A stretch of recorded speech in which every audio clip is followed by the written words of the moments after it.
Bom dia, irmãs e irmãos. Vamos continuar adorando o Senhor e agora estudando a palavra de Deus. Vamos continuar nosso estudo de Hebreus. Agora na 18ª parte, Hebreus, 18ª parte. Estamos aqui no capítulo 9, chegamos no meio do capítulo 9, de 11 a 23.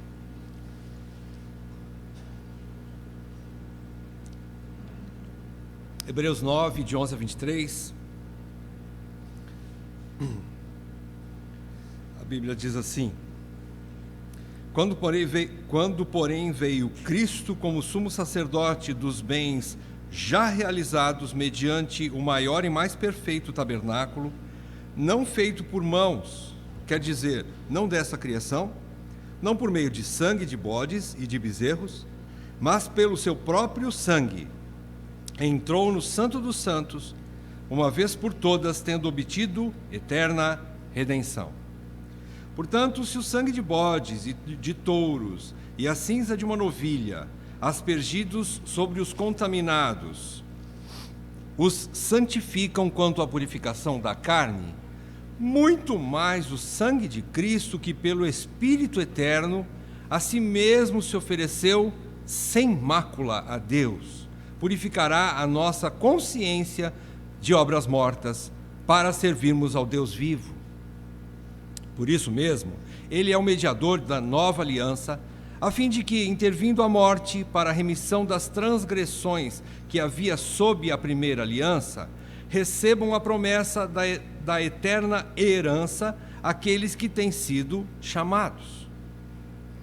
Porque onde há testamento, é necessário que intervenha a morte do testador, pois um testamento só é confirmado no caso de mortos, visto que de maneira nenhuma tem força de lei enquanto vive o testador. Porque nem a primeira aliança foi sancionada sem sangue, porque havendo Moisés proclamado todos os mandamentos segundo a lei a todo o povo, tomou o sangue dos bezerros e dos bodes com água e lã tinta de escarlate e hisopo, e aspergiu não só o próprio livro, como também sobre todo o povo, dizendo: Este é o sangue da aliança, a qual Deus prescreveu para vós outros. Igualmente também aspergiu com sangue o tabernáculo e todos os utensílios do serviço sagrado. Com efeito, quase todas as coisas, segundo a lei, se purificam com sangue, e sem derramamento de sangue não há remissão. Era necessário, portanto, que as figuras das coisas que se acham nos céus se purificassem com tais sacrifícios, mas as próprias coisas celestiais com sacrifícios a eles superiores. Oremos mais uma vez, pedindo graça diante de um texto bastante complexo, bastante difícil, mas um texto riquíssimo. Deus soberano, te agradecemos, Senhor, porque o teu Santo Espírito sempre coopera conosco na nossa fraqueza, sempre está intercedendo por nós, e Ele é que nos guia a toda a verdade, e Ele que esclarece o nosso entendimento, abre o nosso coração, para que possamos compreender aquilo que nos cabe, para vivermos para a tua glória, Senhor.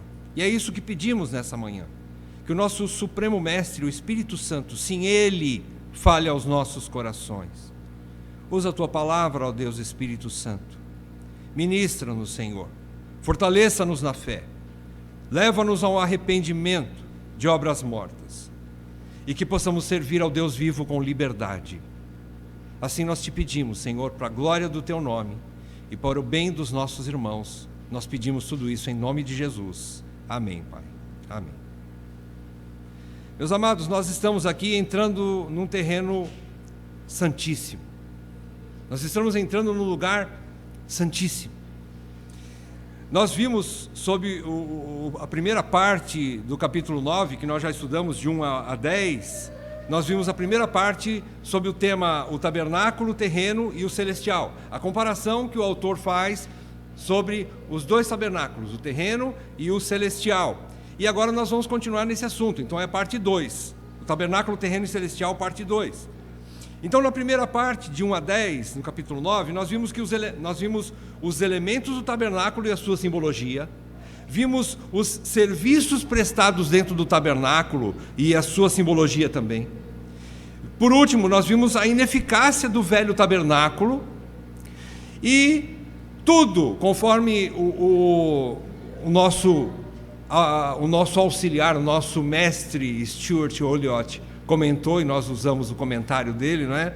Ele diz sobre esse trecho que tudo no tabernáculo falava de purificação, mas não a concedia.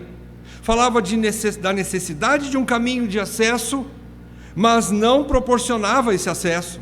Tudo ligado ao tabernáculo seria inútil e sem sentido se não falasse de algo que viria, se não apontasse para algo mais glorioso e eterno. Então, como conclusão, o autor finaliza mostrando que tudo era uma parábola que apontava para algo superior e perfeito, que definitivamente tranquilizaria a consciência do ofertante. Consciência vai ser também o nosso foco nesta manhã. Trabalharmos mais uma vez no entendimento e na aplicação, nos apossarmos da graça de Deus, para que nós possamos ter uma consciência tranquila diante de Deus. Creio que esse trecho pode nos ajudar em muito. Como eu disse, nós estamos então adentrando num terreno santíssimo. Nós estamos falando de sangue. Sangue será, o sacrifício aqui será também a palavra-chave. Sangue, morte, serão os termos mais usados aqui pelo autor. Então, o assunto do tabernáculo e da aliança, o autor agora vai aprofundar ainda mais, falando sobre agora o sacrifício que era o serviço, ou o principal serviço dentro do tabernáculo, que era feito dentro do tabernáculo, e era a favor do crente pecador. O principal serviço no tabernáculo funcionava basicamente para isso, para aproximar o pecador arrependido do seu Deus santo, e do seu Deus 3 vezes santo. E a principal palavra, então, como eu disse, dessa perícope é sangue. Ela aparece 10 vezes, se você perceber aqui, nesse trecho. Isso tudo simbolizando morte. Ou fala da morte dos animais, do Velho Testamento, no serviço do antigo tabernáculo, ou fala da morte do Cordeiro Santo de Deus e do sangue perfeito de Jesus Cristo, que é aquilo que realmente traz paz à consciência humana, à consciência do arrependido. O cristianismo, meus irmãos, já foi chamado de a religião do açougue, conforme os eruditos dizem, né? Já foi chamado, porque ela fala muito de morte e sangue. Então ela foi chamada já de a religião de açougue, a religião cruenta, sanguinolenta.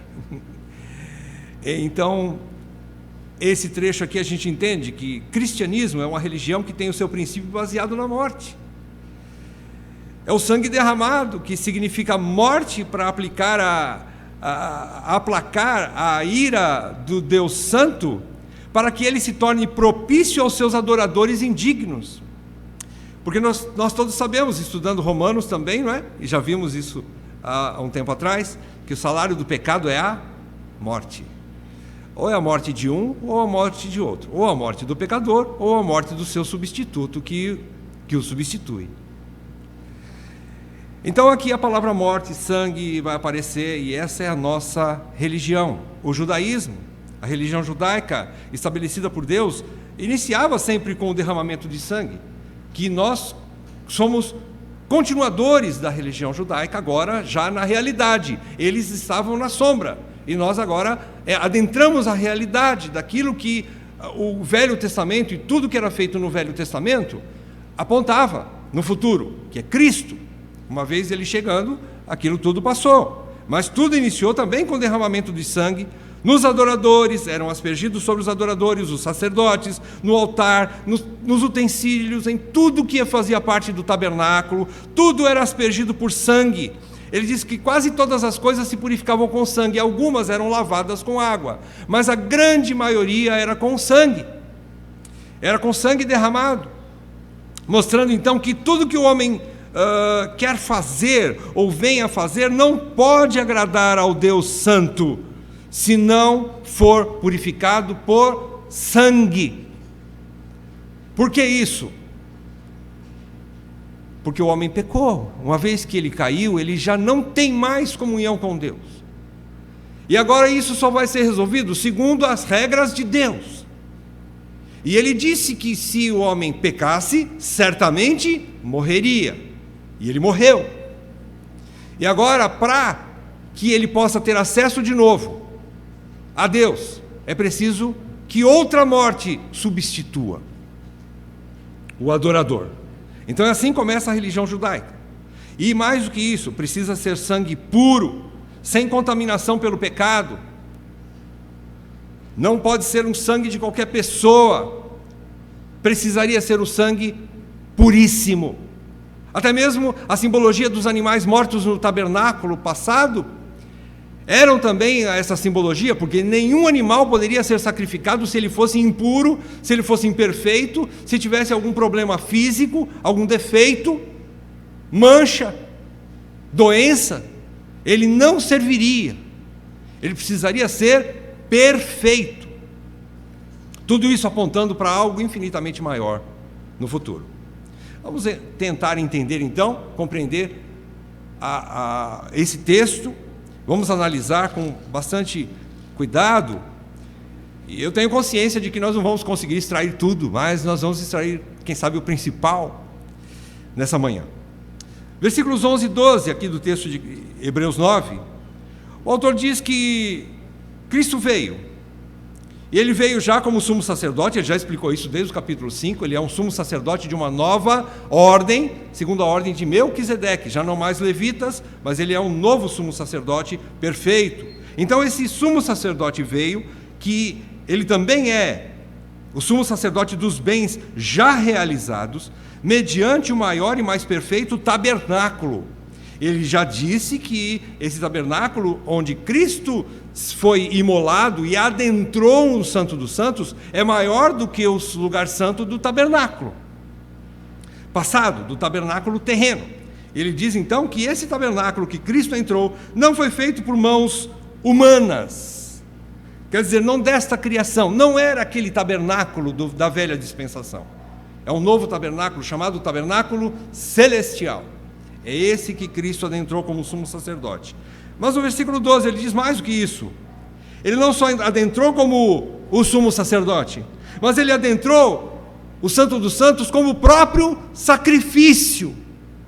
Ele era, além de ser o sumo sacerdote, ele também era o próprio sacrifício. O Cordeiro Santo de Deus, que tira o pecado do mundo. Versículo 12, não por meio de sangue de bodes e de bezerros, mas pelo seu próprio sangue, pela sua própria morte, entrou no Santo dos Santos, uma vez por todas. Vejam, o sacrifício dele foi único, perfeito e suficiente para resolver o drama da humanidade. Qual era o drama da humanidade? Afastamento de Deus. O drama foi resolvido por essa oferta, por esse sacrifício, uma vez por todas, e ele fecha o versículo 12 dizendo, tendo obtido eterna redenção. A redenção obtida por Cristo, ele vai muito além do que aquilo que os sacrifícios no Velho Testamento, que os ofertantes levavam vez por outra, quando pecavam, ou até mesmo sacrifícios de gratidão, ofertas pacíficas e tudo mais, eles não eram suficientes para trazer paz no coração do ofertante. Mas Cristo sim, ofereceu de uma vez por todas um sacrifício que obteve, conquistou eterna redenção. A redenção aqui é a palavra libertação. A palavra libertação, ele trouxe libertação, e nós vamos ver do que ele trouxe essa libertação. Então, versículos 11 e 12, Cristo é tanto o sumo sacerdote, como o próprio sacrifício, perfeito agora, que conquista de uma vez por todas a eterna redenção.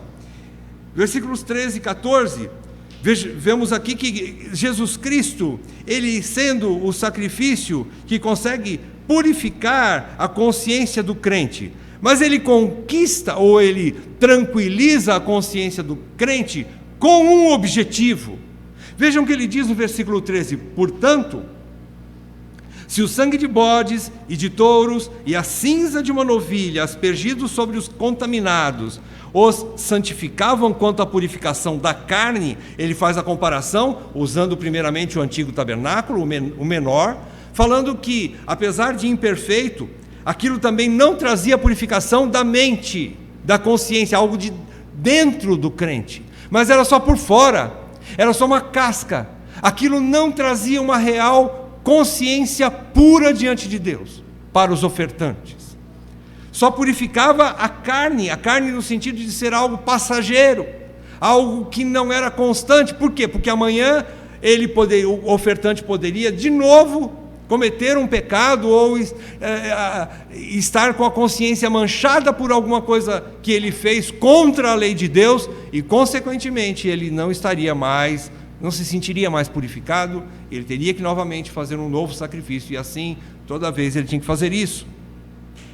Mas, de alguma maneira, ele tinha uma certa tranquilização, mais momentânea, o ofertante no Velho Testamento. Porém, versículo 14: muito mais o sangue de Cristo, que pelo Espírito eterno, ele admite, o autor aqui de Hebreus, ele admite que o Espírito Santo em Cristo estava operando essa realidade. Ele estava operando não só em Cristo, mas o Espírito próprio, Deus triuno, não se desmembra para executar a sua tarefa, qualquer uma das tarefas, seja do Pai, seja do Filho, ou seja do Espírito, eles estão sempre juntos, executando toda e qualquer tarefa. Mas aqui o Espírito Eterno estava aplicando isso no coração. Vocês perceberam que no capítulo 8, quando Deus diz que no versículo 9, ele fez uma segunda aliança com o povo, e nessa segunda aliança, ele diz que ele imputaria, ou ele inscreveria, imprimiria a sua lei no coração dos adoradores, e mais do que isso, sobre o coração deles. Então o Espírito está aplicando a obra de Cristo nos ofertantes. Coincidência ou não? A primeira aula que nós tivemos na EBD, jamais. Soberania de Deus. Falamos praticamente um assunto parecido, né? Então aqui o Espírito Eterno estava em Cristo operando isso, e ele a si mesmo se ofereceu sem mácula a Deus. Ele mesmo se ofereceu. Vejam, ele não foi obrigado, ele não foi tomado, ele não foi à força, não foram os soldados que prenderam, não foram os soldados que mataram, mas ele se entregou voluntariamente, e ninguém poderia fazer isso se ele não permitisse, se ele não se entregasse. Então ele voluntariamente se ofereceu sem mácula a Deus. Muito mais então, esse sangue de Cristo, do Cordeiro Santo de Deus, purificará a nossa consciência de obras mortas. Veja, o versículo 13 fala de uma purificação imperfeita, incompleta da carne, mas agora ele fala de uma purificação da nossa consciência. O Espírito está operando lá dentro do crente, no seu coração, na sua consciência, mas com um objetivo: está purificando das obras mortas. O que significa obras mortas? Significa o pecado, a prática do pecado, e também a obra morta de querer resolver com a sua própria mão, com as suas próprias mãos, fazendo alguma coisa para Deus, querendo receber o favor de Deus e se reconciliar com Deus através das obras, incapazes, infrutíferas. A consciência será purificada, num tanto que o crente vai ter tanta tranquilidade que ele vai entender: eu não tenho obra para fazer que possa me fazer com que eu restaure a minha comunhão com Deus, mas eu tomo posse da obra de Cristo. Ele se entregou por mim, e o seu sangue derramado é suficiente, e eu descanso nesse sangue, eu descanso na obra de Cristo, para servirmos ao Deus vivo. Isso então, através da obra de Cristo, nós somos ligados novamente a Deus, ao Deus que ele chama aqui ao Deus vivo. Olha a analogia. Ele fala que antigamente a gente vivia nas obras mortas.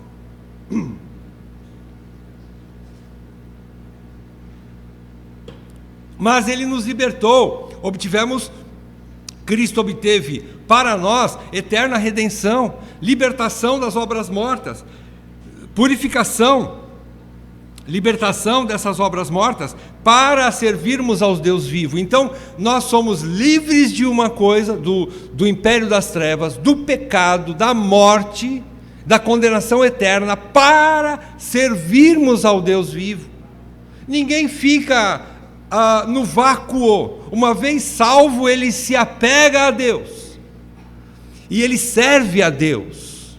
Servir aqui está no sentido de adoração. Ele é um adorador, ele se submete a Deus, ele quer viver. Servir a Deus significa glorificar em tudo que o crente faz, em tudo que ele faz, não só no serviço. A gente confunde as coisas, não é? Parece que só vir à igreja que eu estou servindo ao Senhor. Não, quando eu estou fazendo meus negócios lá na minha empresa, quando eu estou trabalhando lá no meu serviço, quando eu estou estudando lá no meu colégio, quando eu estou lidando com as coisas dentro da minha casa, nos relacionamentos que eu tenho com a minha esposa, com os meus filhos, com o meu marido, e assim vai. Eu estou servindo a Deus em tudo, em toda a esfera da minha vida. Eu estou servindo a Deus. Então ele nos libertou para isso, Jesus Cristo. O sacrifício de Cristo consegue purificar a consciência do crente. Para quê? Para que ele sirva, ele adore, viva para a glória de Deus. As obras mortas, então, são os atos pecaminosos. E nós estamos servindo a um Deus vivo. Deus vivo não quer sacrifícios mortos. O que Romanos 12, 1 e 2 nos diz? Que nós nos ofereçamos como sacrifício vivo, santo e agradável a Deus. Deus quer adoradores que vivam, que o adorem em espírito e em verdade, que vivam para a sua glória, através de uma consciência livre do pecado, já agora compreendendo o que é ser santo como Deus é santo. Então ele aplica isso na sua vida. E a consciência é o nosso termômetro. É como se fosse um aparelho que Deus nos deu graciosamente. Porque é através da consciência que o Espírito Santo nos fala e nos mostra a realidade daquilo que eu fiz ou deixei de fazer. Se eu estou vivendo para a glória dele ou não.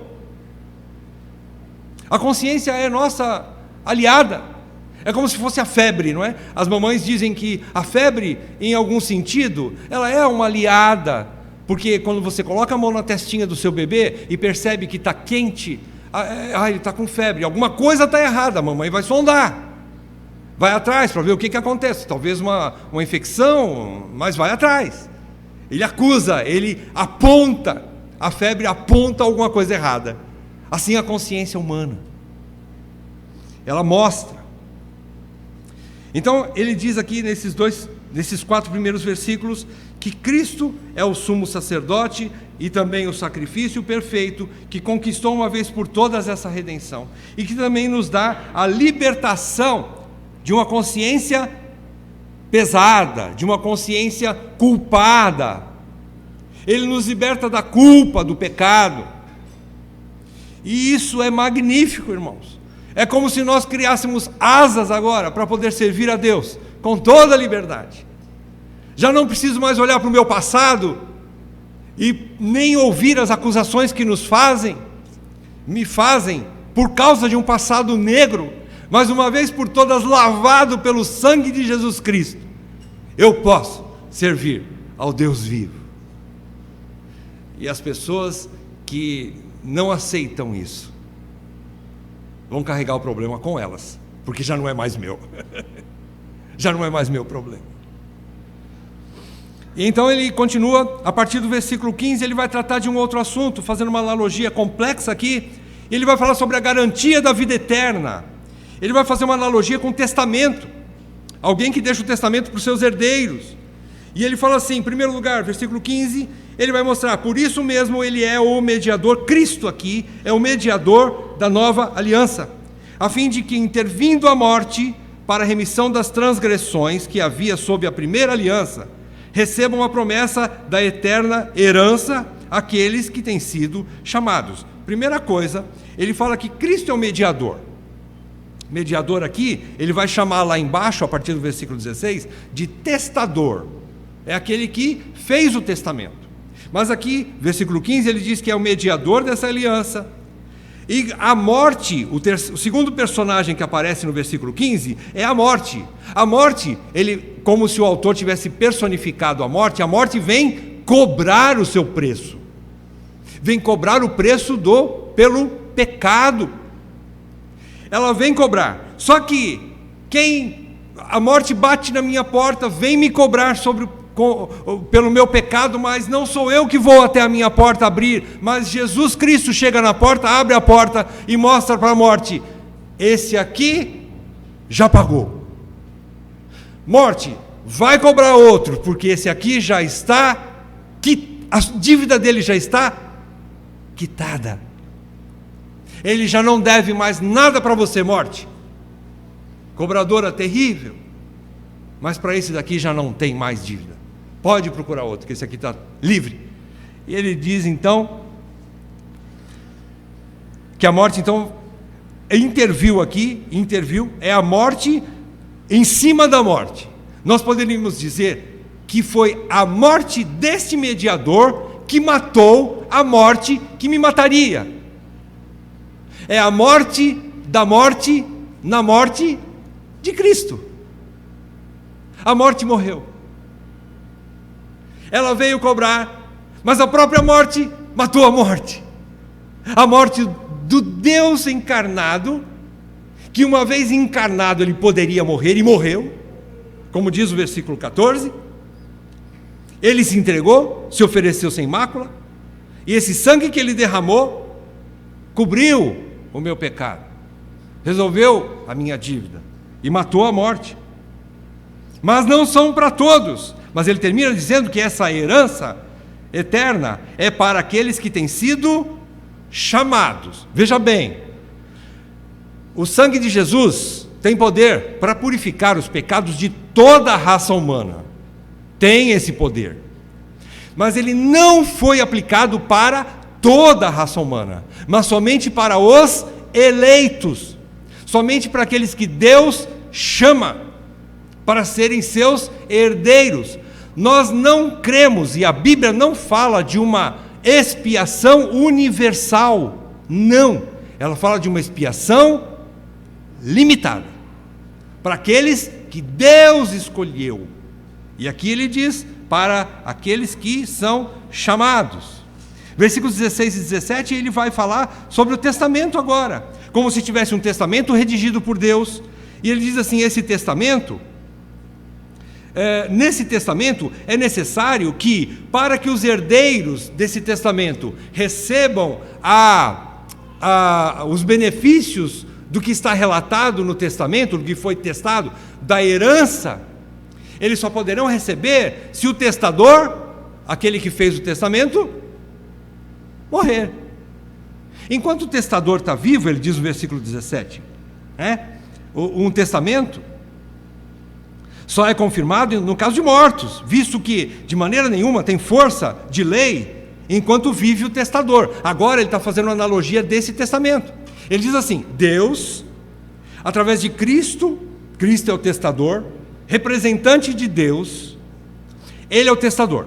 Ele fez um testamento e ele disse assim: eu vou dar a vida eterna, a salvação e a vida eterna para os meus herdeiros. Mas ele não poderia conceder isso enquanto está vivo. Se ele não morresse, vamos supor, eu como pai, vou deixar uma herança para os meus filhos, bela herança, né? Mas, uma vez sendo pai, eles têm direito daquilo que está no meu nome. Mas eu faço o testamento, mas eles não podem tomar posse daquilo enquanto eu, como testador, não morrer. Uma vez o testador morrendo, os herdeiros tomam posse. E eles tomaram posse do quê? O que diz ali no versículo 15? recebam a promessa da eterna herança, ou vida eterna. Vida eterna. Então aqui nesses 2 versículos entra em cena o testamento. Deus fez esse testamento e Ele passou para os seus filhos a vida eterna, deixando para os seus filhos a vida eterna. Jesus é o representante desse Deus vivo, Ele é o próprio Deus que fez o testamento, e uma vez encarnado Ele poderia morrer, e morreu. Então nós precisamos entender e crer que Cristo realmente morreu.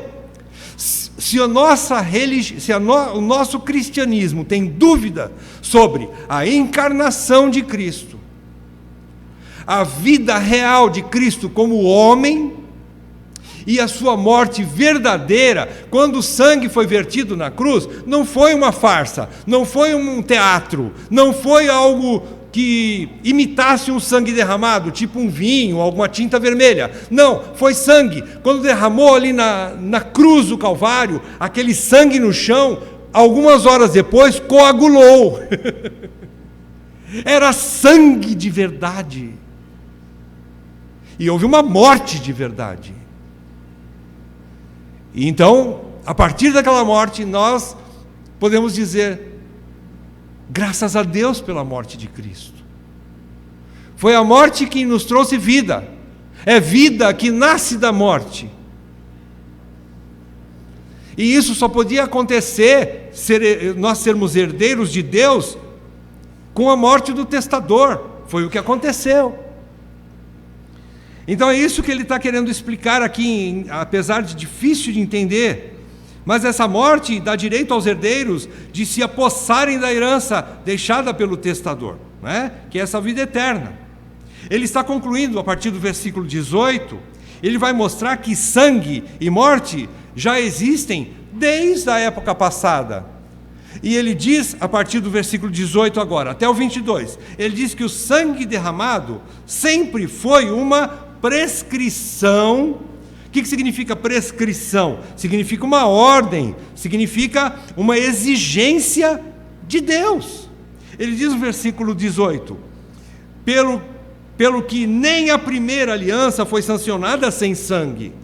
Sempre a morte esteve ali presente, sempre teve sangue derramado. E ele diz, versículo 19, porque havendo Moisés, veja o que Moisés fez, quando ele recebeu os mandamentos, e ali ele redigiu os mandamentos, agora já mais detalhado, num livro, ele chama aqui de livro. Moisés pegou esse mandamento segundo a lei, e pegou todo o povo, tomou o sangue dos bezerros e dos bodes, com água, e lã, tinta de escarlate e sopo, e aspergiu, não só o próprio livro, como também sobre todo o povo.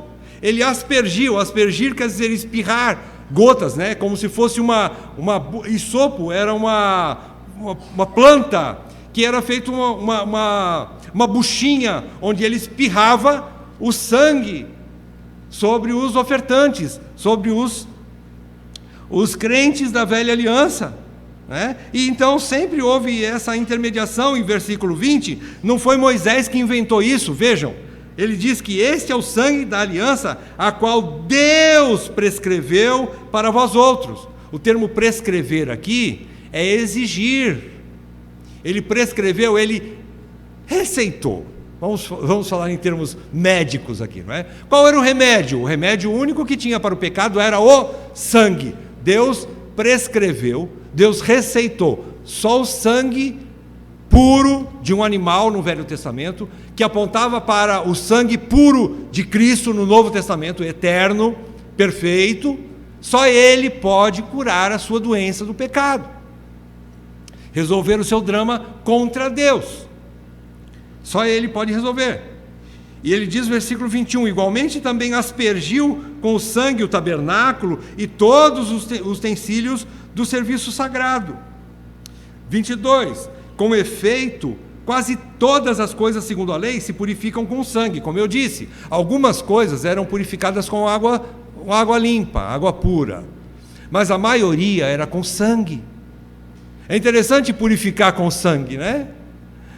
E lá em Apocalipse diz que aqueles que são bem-aventurados são aqueles que vestiram as roupas brancas e foram lavados pelo sangue do Cordeiro. Sangue lava, parece que o sangue mais sujo do que lava, mas no caso de pecado, o sangue que lava, é o sangue que purifica. E então aqui ele diz, no Velho Testamento já se fazia isso, mas agora Cristo já chegou. Ele diz no versículo 11, que nós começamos a ler, esses bens, ele é sumo sacerdote de bens já realizados, dentro de um maior tabernáculo, não feito por mãos humanas, e nem por sangues de animais, mas pelo seu próprio sangue, versículo 12, né? Ele obteve, já obteve. Vocês não precisam fazer mais nada, não tem mais sangue para ser derramado, não tem mais animal para ser morto, já terminou a religião da velha dispensação, iniciou-se o cristianismo. Cristo agora é aquele que fez a obra definitiva, de uma vez por todas. Então ele fez isso, substituindo todo esse trabalho, essa coisa sanguinolenta, né, do Velho Testamento. Era sangue para tudo quanto é lado. Sangue para tudo quanto é lado. Sangue nos adoradores, sangue nos sacerdotes, no sumo sacerdote, no livro, nos utensílios, dentro do tabernáculo, fora do tabernáculo. Em tudo era aspergido sangue. Uma sanganhada que não terminava, não tinha fim. E aqui ele diz que sem, versículo 22, ele diz, porque sem derramamento de sangue não há remissão. Sem derramamento de sangue não há remissão. Vocês entendam que lá em Gênesis isso já era uma realidade. Quando o homem pecou, ele tentou resolver o seu problema com Deus fazendo uma roupa de folhas. E Deus disse, não é dessa forma. Isso não resolve o teu problema comigo. Eu vou matar um animal e vou cobrir a sua nudez com a pele desse animal. Então ali houve uma morte. O sangue foi derramado. Antes de Abel morrer, a primeira morte registrada na Bíblia, já havia sido derramado sangue de um animal. Por causa do pecado. Alguém morreu no lugar de Adão e Eva. Tipificando, simbolizando Cristo. Então tudo isso apontava para algo maior. Ele diz no versículo 23, terminando, era necessário, portanto, que as figuras das coisas que se acham nos céus, ou seja, aquilo que é figura. O que é figura das coisas que se acham nos céus? O tabernáculo terreno. Ele era uma figura. Ele diz então que o tabernáculo terreno, que é uma figura das coisas que estão no céu, se purificam com tais sacrifícios. Quais eram esses sacrifícios? O sangue dos animais. O tabernáculo terrestre, que é simbologia, uma parábola das coisas celestiais, se purificam com estes sacrifícios que são de animais. Mas, final do versículo 23, as próprias coisas celestiais, agora falando do outro tabernáculo, o verdadeiro tabernáculo celestial, só se purifica com sacrifícios superiores aos animais mortos, ao sangue dos animais. Qual era o sacrifício superior aqui? Cristo, a morte do Cordeiro Santo de Deus. Não tinha outra saída para o adorador se achegar a Deus, a não ser pelo sangue, ou dos animais que davam uma entrada imperfeita no tabernáculo, ou de Cristo, que nos dá acesso, porque quando ele morreu, o que aconteceu no véu do templo? Graças a Deus pelo Breno, que me ajudou a lembrar disso semana retrasada, comentando sobre isso, e realidade, o véu do templo se rasgou de alto a baixo. Por que o véu se rasgou de alto a baixo no momento em que Cristo morreu? Por quê? Porque Deus rasgou o véu. Não foi o homem que rasgou de baixo para cima o véu, que separava o homem de Deus, o ofertante do Deus que ele adora. Mas foi Deus que abriu o caminho através de Cristo, quando ele morreu, através da sua carne, da carne de Cristo, que morreu ali naquela cruz. Então aqui ele fecha, mostrando que a remissão, ou seja, o perdão de pecados, já na lei de Deus já era uma realidade. E na lei de Deus, isso só acontece com a morte substitutiva de alguém a favor do pecador, como ele diz lá no versículo, nós vimos o versículo 22. Essa remissão é o perdão de pecados. E essa conclusão, ele diz então, ele faz nova comparação sobre o sacrifício celestial de Cristo, que é puro, perfeito, com o sacrifício humano ou de animais que não resolvia o problema na consciência do adorador. Vamos trabalhar então, fazendo as aplicações aqui, as conclusões, falando sobre, eu quero focar sobre um assunto apenas, é riquíssimo isso aqui. Nós temos muita coisa para falar sobre o texto, mas eu quero focar em consciência. Primeira conclusão antes de falar, primeira conclusão que a gente tira, desde sempre, o plano de Deus era esse: seu Filho eterno seria o testador daqueles que o Pai amou e escolheu como seus herdeiros. Ele seria o testador, ele é o representante. Então ele precisaria morrer para que os herdeiros recebessem a herança. E uma vez que ele já morreu, nós já recebemos a herança. Você precisa fazer mais alguma coisa para conquistar essa herança? Absolutamente não. Não. Cristo já fez o que tinha que ser feito. Na forma da lei de Deus, no juizado, ou no tribunal de Deus, está resolvido o problema. Ninguém mais faz nada para obter mais nada, porque tudo já foi obtido através de Cristo e da sua obra. Segunda conclusão que a gente tira, que a culpa, vamos falar agora de culpa. Eu quero trabalhar bastante sobre isso. A culpa na consciência é algo universal, meu irmão, minha irmã. É algo universal. E ninguém, seja crente ou seja descrente, consegue viver com a consciência tranquila o tempo todo. Ninguém consegue.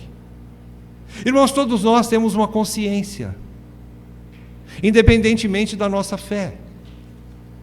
E essa consciência muitas vezes nos acusa, nos aponta a realidade. Por que isso acontece? Porque o homem foi criado, e mais uma vez homem, estou falando genérico, crente ou descrente, todo homem foi criado à imagem de Deus. Apesar do homem descrente, o incrédulo, ter uma imagem distorcida de Deus, mas ele tem uma consciência.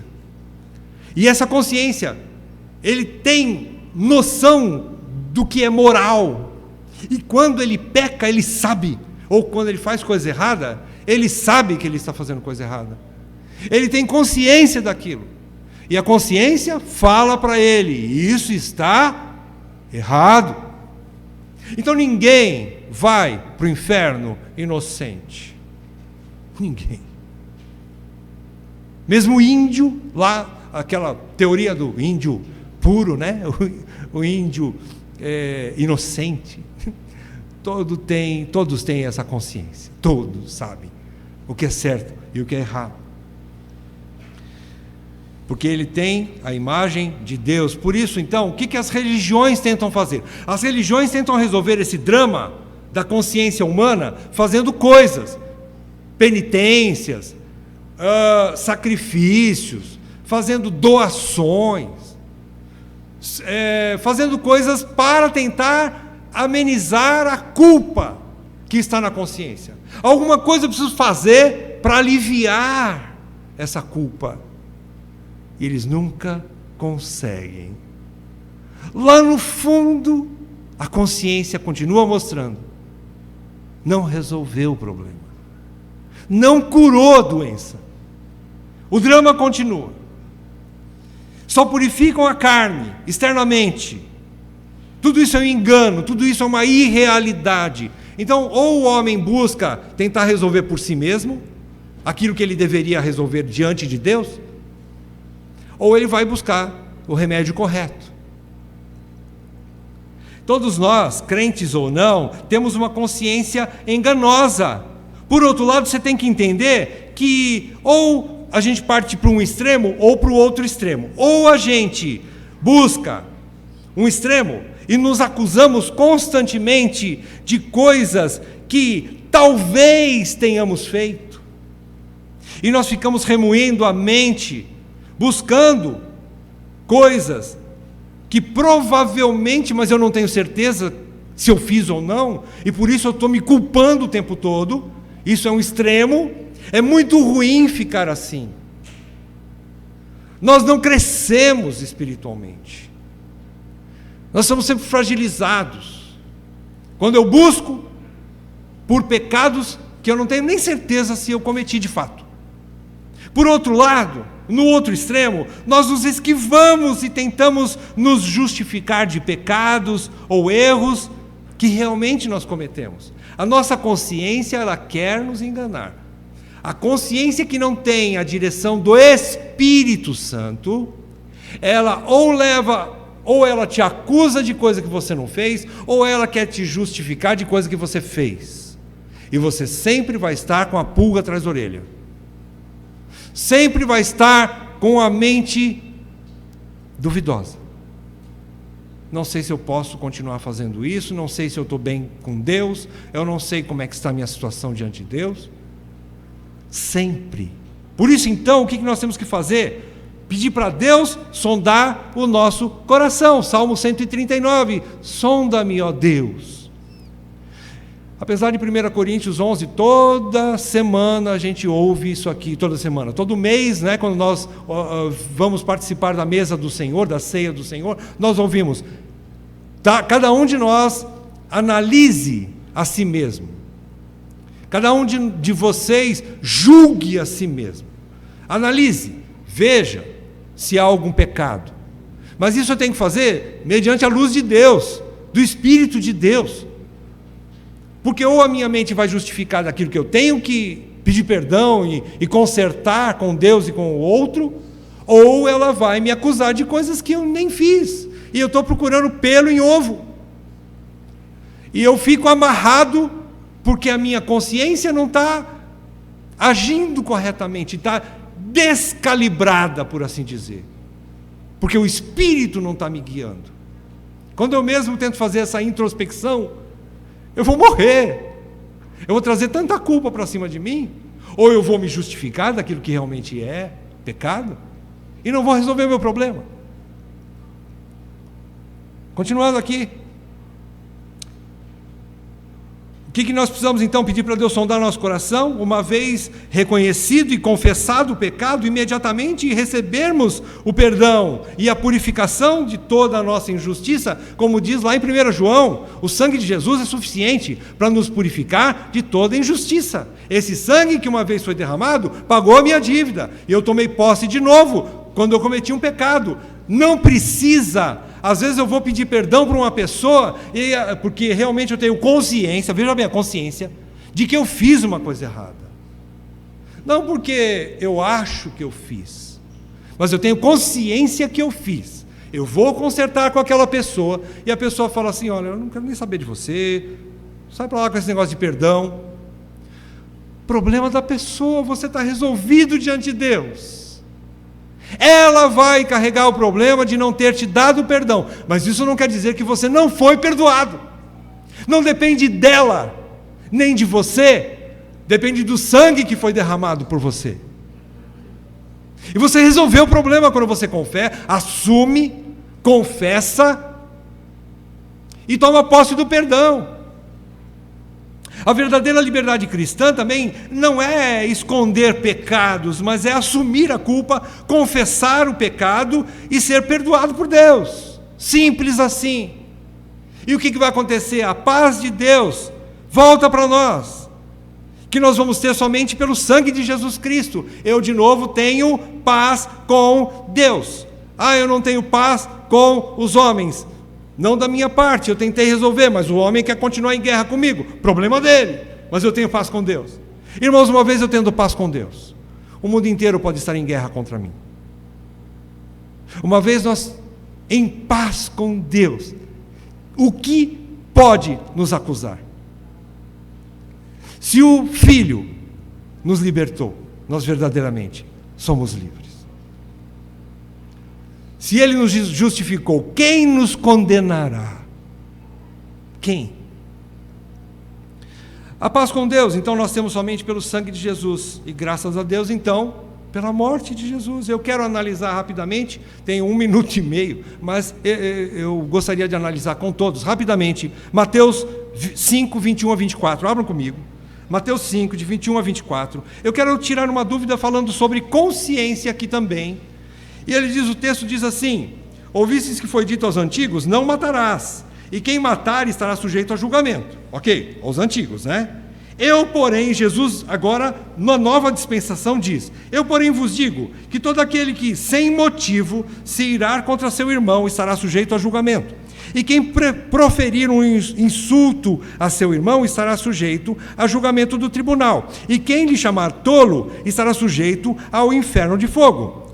Se, pois, ao trazeres ao altar a tua oferta, ali te lembrares de que teu irmão tem alguma coisa contra ti, deixa perante o altar a tua oferta, vai primeiro reconciliar-te com teu irmão, e então, voltando, faze a tua oferta. Muitas vezes a gente lê isso aqui, ou a gente aprende de forma errada, né?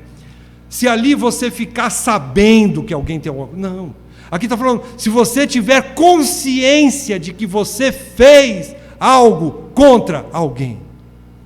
É você... É a tua consciência que vai te mostrar. Te lembrares, o texto aqui diz assim, versículo 23, de novo, ali, na hora da oferta, te lembrares.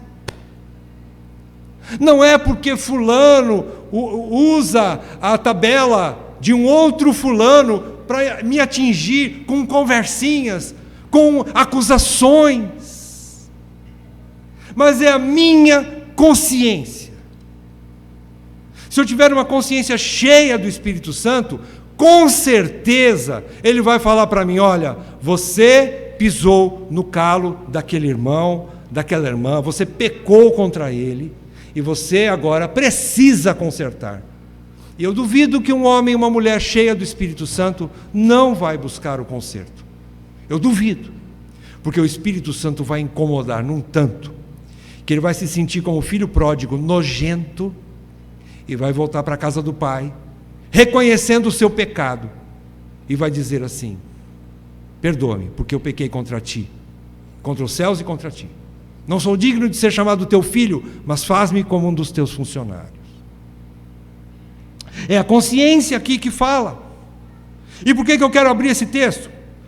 Como eu disse, todo mês a gente aprende isso, examine-se a si mesmo, examine-se a si mesmo. Eu não preciso de alguém estar me examinando, eu não posso examinar você, eu não posso fazer isso, você não pode fazer isso por mim, é a minha consciência.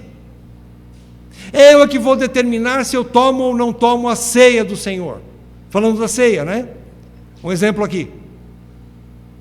Eu preciso ter essa intimidade com Deus, a ponto de que Ele fale uma única vez e diga, você pecou e vai ter que consertar, e eu faço isso, submisso ao Espírito Santo. Eu não entendo porque muita gente deixa de tomar ceia, porque entende que tem esse problema, mas aqui a gente sempre ensinou, tome e depois conserte. Quer dizer que a pessoa não quer tomar ceia porque não quer ir lá consertar. Estou errado ou não? A pessoa não toma a ceia do Senhor porque aquilo acusa ela, porque ela não está disposta ou a dar o perdão ou a pedir o perdão. Então não façam mais isso, meus irmãos. Eu estou pedindo para você. É lógico que é você que vai se examinar, e é você que vai decidir, tome ou não tome. Mas está mais do que óbvio. Mesmo que você tenha... Esse texto aqui não quer dizer, de Mateus, não quer dizer que você não pode participar da mesa do Senhor. Aqui quer dizer que você precisa consertar o que você estragou. Seja antes ou seja depois. Faça-o. Eu quero também dizer, diante desse texto, que não é o outro que não gosta de você, que não cumprimenta você, que você tem essa consciência, ou você tem essa sensibilidade, né? E você acha que por não te tratarem bem, te ignorarem. E você às vezes começa a pôr coisa na cabeça. Será que eu pequei contra ele? Contra ela? O que eu fiz? Será? Irmão, irmã, não é você que vai ter essa clareza e muito menos a cara feia do outro. Você tem que ter uma consciência limpa diante de Deus. Não é porque o fulano agora não liga mais para mim, antes ele ligava todo dia. O que será que eu fiz para ele? Às vezes você não fez nada. Provavelmente você não fez nada. Então você tem que ter essa tranquilidade, ter uma consciência diante de Deus, uma consciência limpa diante de Deus. Nós não precisamos e nem devemos ficar preocupados com o que os outros estão pensando de nós, ou se nos ignoram. Não precisamos revirar a nossa consciência em busca de pecados. Nós não precisamos, o Espírito é tão poderoso que ele facilmente mostra o pecado para você. O que você precisa pedir é que não deixe o coração endurecer quando Deus falar, quando Deus te mostrar. É você e Deus. O que nós precisamos, então, é de ter essa consciência limpa e não desperdice o sangue de Cristo. Não desperdice. Se você não tem consciência de um pecado que realmente você cometeu, não desperdice o sangue de Cristo. Às vezes a gente pensa assim, eu vou ter que consertar de qualquer jeito. Bom, de fato eu vou enfrentar a pessoa, vou conversar com ela, mas ali ela expõe alguma coisa, você não tem consciência daquilo. Muitas vezes a gente fala assim, eu quero te pedir perdão, mas será que você cometeu? Você tem consciência daquilo? Irmão, não desperdiça o sangue de Cristo. Uma vez que você tem uma consciência sondada pelo Espírito, você não vai desperdiçar o sangue de Cristo. Agora, se você pecou de fato, a tua consciência vai te mostrar. Então, aí tome posse do sangue de Cristo e conserte. Não deixe também outras pessoas ficar te levando de leve trás. Fulano está de mal com você, hein? Está sabendo? Irmãos, é a tua consciência. Eu quero dizer isso porque, primeiro, Deus nos deu essa consciência por onde o Espírito Santo nos convence do pecado. Vocês se lembram desse texto? É o Espírito Santo que nos convence do pecado, através da nossa consciência, para que nos arrependamos. Nos arrependamos. Isso não vem daqueles que estão ofendidos contra nós. E por último, nós precisamos ouvir a voz do Espírito Santo, então. É ouvir a voz do Espírito Santo em nossa consciência. Isso, quando você ouve a voz do Espírito Santo e você pratica isso, você está trazendo paz com Deus para dentro de você. Você está restaurando a paz com Deus. Você está se libertando da culpa. E você está produzindo amadurecimento espiritual. Sabe em quem? Naquele irmãozinho, naquela irmãzinha que está lá de biquinho. Se você vai toda vez que você acha que tem pecado contra aquela pessoa, você vai lá, irmão, eu vim te pedir perdão, tá? Mas você não tem consciência. Toda vez você fica sabendo que alguém, de novo, aquele irmão, aquela irmã está de mal comigo, eu vou lá consertar com ela. Ela nunca cresce, ele nunca vai crescer. Ele vai ser sempre um bebê beiçudo e bicudo que nunca vai saber resolver o seu problema. Sempre infantil, sempre dependente de que alguém vá lá em casa, passar a mãozinha e me pôr chupeta na boca. Ele nunca vai crescer. Irmãos, o crente que está magoado, primeiro, se ele por acaso está magoado, ele já deveria dar o perdão. Primeiro, já não deveria ter problema com ninguém. Ele deveria dar o perdão. Se ele não deu, o problema já está com ele. Muitas vezes, as pessoas não gostam da decisão que eu tomo, não gostam do jeito que eu falo, da roupa que eu visto, do perfume que eu uso, mas isso não é culpa minha. Do jeito que eu, às vezes, falo um pouco mais duro ou um pouco mais mole, isso não é problema meu. Deus me fez assim. E se a outra pessoa tem problema com esse tipo de coisa, desculpa, é ela que tem que se acertar com Deus. Irmãos, só para fechar, não deixe que a consciência, entre aspas, do outro tire a tua paz. Consulte Deus. Ele vai mostrar a verdade para você. E resolva o seu problema. Se tiver que consertar, conserte. Se tiver que tomar o remédio e ir para a cruz, vá, resolva o problema. Mas não fique à mercê, alienado às infantilidades daqueles que não querem desenvolver a sua carreira cristã. Outra coisa são as amizades, que muitas vezes são amizades doentias, que querem nos amarrar, nos escravizar a ela. A pessoa ficou de bico porque eu comecei a ter amizade com outra pessoa e ela queria que eu fosse amigo exclusivo dela. Isso não existe na vida cristã. Eu tenho que ter comunhão com todo mundo.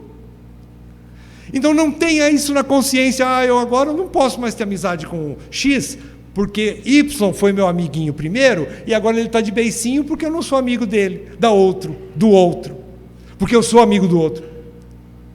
Não. Irmãos, tem coisas que não dependem de você. Deixa o outro crescer, deixa o outro quietinho lá.